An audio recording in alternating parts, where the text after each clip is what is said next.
The seashore is a mystical place where earth and ocean meet.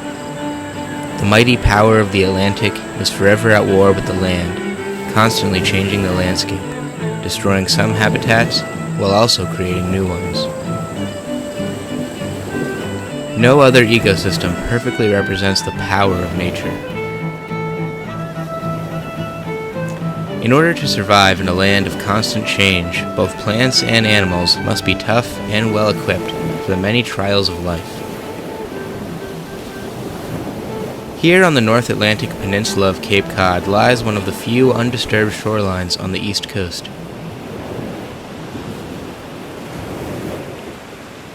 There are no boardwalks or rides, just sand dune and ocean, stretching for miles. The Cape Cod National Seashore was established on August 7, 1961, by John Kennedy. This protected the land from development and has allowed this unique ecosystem to thrive.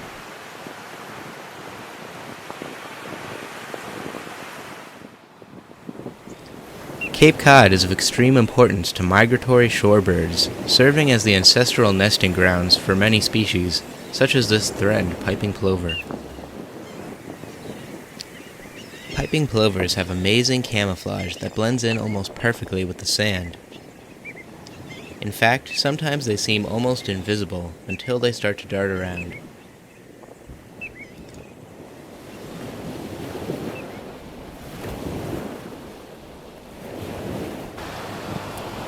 This small, downy plover chick can't yet fly, but he can run. He leaves the nest and heads down the dune toward the shoreline to try his luck at foraging.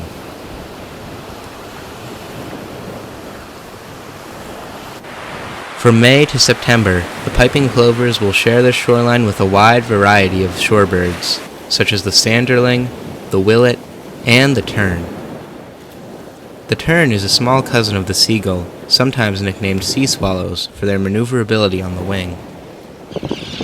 Each year, hundreds of these terns gather on the shores, nesting in the dunes and searching for fish.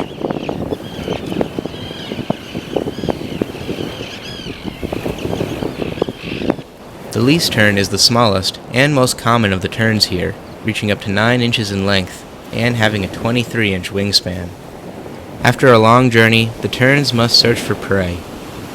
They'll eat just about any fish they can catch, however, they seem to have a preference for sand eels. Terns, like any other predator, must be resilient. This tern took a dive and a miss, however, instead of being discouraged, he pushes forward, searching for more fish. Eventually, he catches a sand eel and brings it to the dunes to eat it.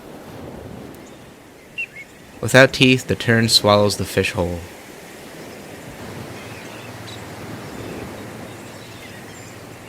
This pectoral sandpiper probes around in the sand, searching for small invertebrates. Unlike the plover, the sandpiper has a long bill which it uses to probe around in the sand, searching for various invertebrates, like the sandworm. The sand dunes that align the shore not only provide habitat for many animal species, but also some unusual-looking plants. The select few plant species that can survive in these harsh conditions bind the sand together, preventing erosion. These plants also provide nesting birds with some much-needed cover.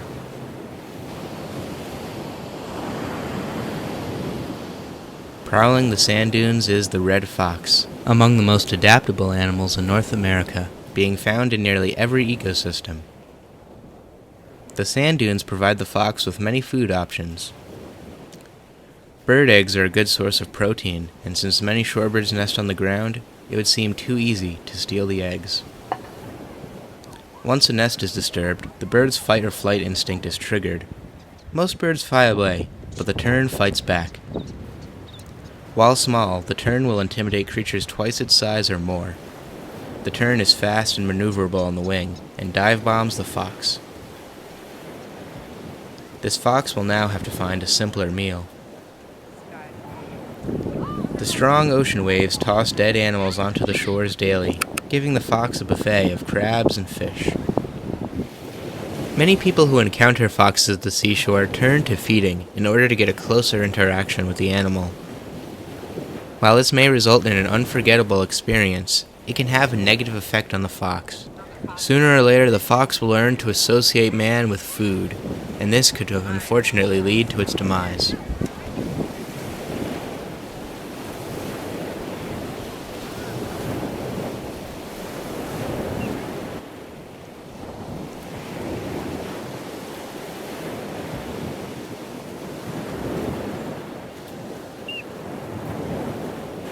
Without a doubt, the most popular species on Cape Cod is the gray seal. Sometimes known as horseheads, these amphibious marine mammals can be found in coastal habitats across the North Atlantic. Their smaller, shyer cousin, the harbor seals, are also found here. Both species are in the family of true seal, meaning that they lack external ear flaps and have small front flippers.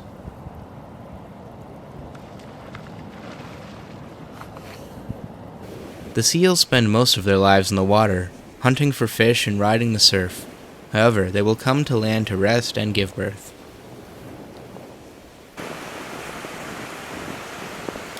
Every day at low tide, a sandbar becomes visible, and the seals haul out in large groups known as pods. Once hauled out, the seals are much more easier to observe.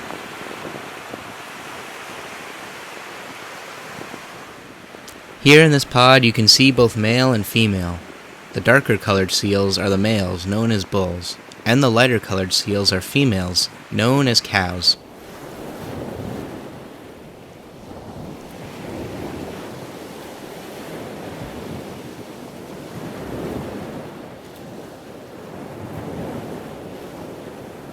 Sharing the sandbar is a flock of common eider. Eiders are a type of sea duck which spend the majority of their life on the open ocean. The eiders feed on mollusks, crustaceans, fish eggs, and urchins. They dive for their prey and can go about 65 feet. In order to survive the colder weather, these birds are equipped with waterproof feathers as well as a layer of buoyant fat.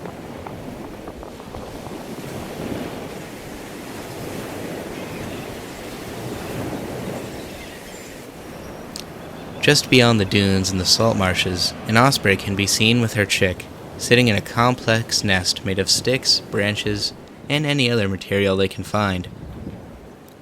Historically, these birds nested in trees. However, in the modern world, they have adapted and now use telephone poles. Every year when they return from the north, they use the same nest, doing repairs each spring.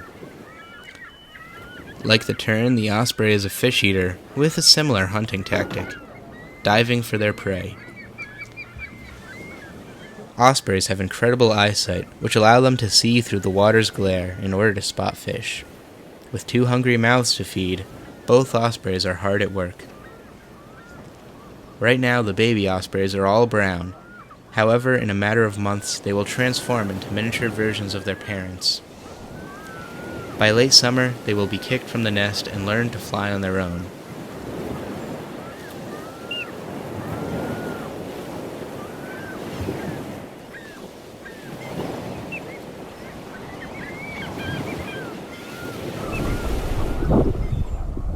Beneath the waters, one of the more unusual creatures of the seashore scavenges for food. This is the horseshoe crab, a species that paleontologists claim have roamed this planet for over 200 million years. The horseshoe crab is often referred to as a living fossil, a reminder of a bygone era. Despite their name, horseshoe crabs are actually not a type of crab.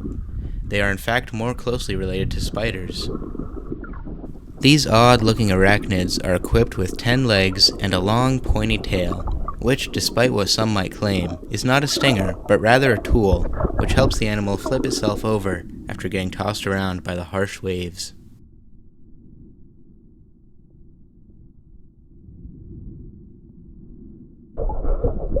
Horseshoe crabs also have 10 eyes. The 2 compound lateral eyes are the most prominent and are seen on the top of the shell. They are used primarily for finding mates. There are also 5 other eyes located on the top of the shell, and 2 more on the bottom near the animal's mouth. The final eye is located on the horseshoe crab's tail, and is believed to help the brain adjust to day and night cycles.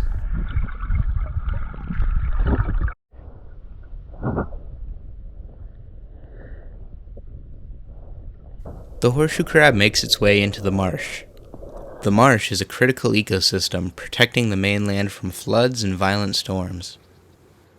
The marsh provides refuge for many creatures, like fish and crustaceans. One of the most abundant animals here is the fiddler crab.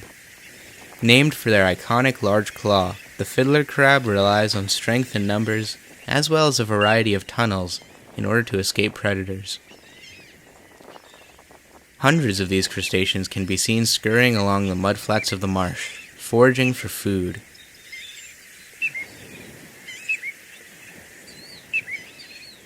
These crabs rely on strength in numbers, as well as a series of complex tunnels throughout the marsh in order to escape from predators.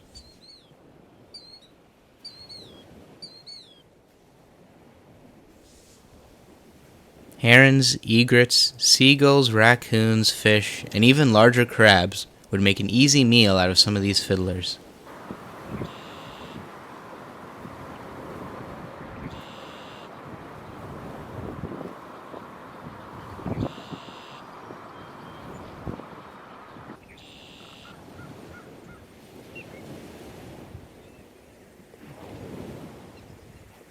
One interesting thing to note are the unusual eyes of the fiddler crab.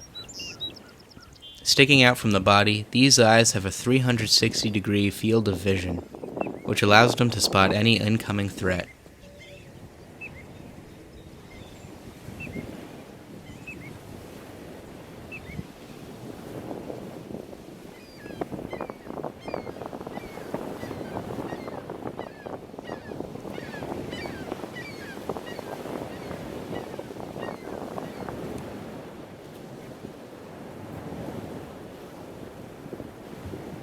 Sitting atop the sand dune, the red fox watches the sun set behind the Atlantic. Tomorrow he, as well as the many other creatures here, will continue life. Making a living here may be hard and at times lethal, but the species that thrive here are well equipped to survive. Each summer, many of us flock to the shore to admire the picturesque landscape and get lost in the soothing isolation. But few of us take a deeper look into this habitat. We may not realize it, but there is a whole ecosystem right here with some of the country's most unique creatures. If you ever get a chance to visit Cape Cod, be sure to bring a good pair of binoculars so that you can observe some of the fascinating creatures that call this place home.